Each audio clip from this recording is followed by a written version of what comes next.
Danielle, we were before the break just talking about integrated medicine. You're proposing a healthcare spending account. Can you talk to us a little bit about this? Yeah, this is the way that we can actually make the system more comprehensive and, apply some innovation to the government services sector. Yeah, I discovered in Alberta, and I don't know if it's the case in other provinces, that our civil service gets a $950 health spending account to spend on all of the things that aren't covered by healthcare. And so why can't we provide that to all Alberta citizens? I think we'd start modestly with $300, but then allow for people to make their own choices, invest in their wellness at the front end. Most of what I'm hearing about the pressure on our hospital system, and it will be the same across the country, is that it's often the pressure is chronic conditions that have deteriorated to the point where they're now acute: diabetes and COPD and hypertension and obesity. If we can start addressing some of those issues at the front end, I think that we'll be ensured that we don't have the same kind of pressure that we're now facing as we go into the fall respiratory virus season. We've got to keep people well so that they stay out of hospital. And certainly integrated medicine is the topic of healthcare that people are really looking as the next step in overall healthcare. Danielle, this is the part of the show that every week I ask my guests, if they were a politician, what 3 things they would do to grow jobs and the economy.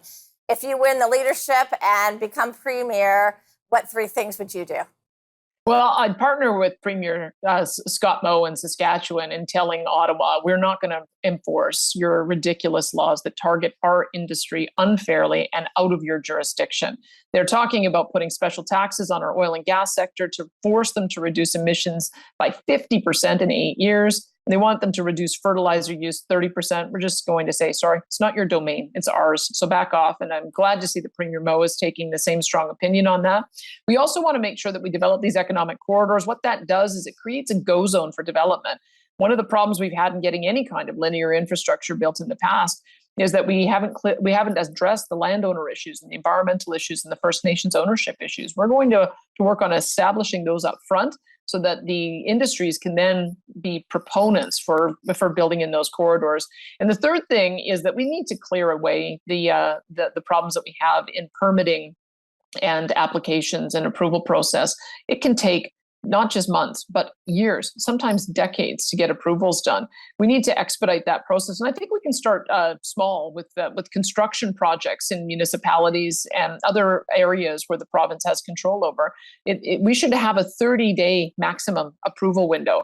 The way it's been talked about here is that if you don't get an answer in 30 days, assume you're approved. If the bureaucrats are going to say no, they've got to say no in 30 days so that you can either move on with your project or that you can find other ways to modify it so that it can seek approval. This idea that we're going to put our businesses through year after year after year of uncertainty, the massive amount of investment, that's not on. So we're going to pioneer a new way of doing the permit approvals. That sounds like an environment to have investment flood into Alberta. So the last question in the minute we have left, and the time has just flown by. As the Premier of Alberta, should you win, how would you tackle the current Trudeau federal government and their policies? I have to tell you, I'm kind of wanting to make Ottawa irrelevant to our decision-making process. They have acted like they have decision-making authority over all of our areas of constitutional jurisdiction, and they frankly don't.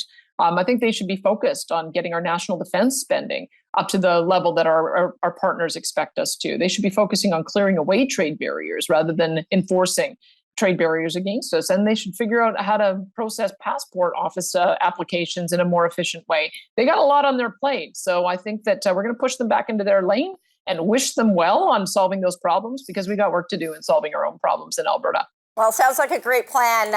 Thank you, Danielle, for giving us a glimpse onto the Alberta leadership race and the impact on the Canadian economy. Wish you luck and would love to have you back again to talk more about some of your policies, where you're going in Alberta, and how we can make Canada more prosperous and keep jobs in Canada. We'll do that. Thanks, Jocelyn. Thanks, Danielle.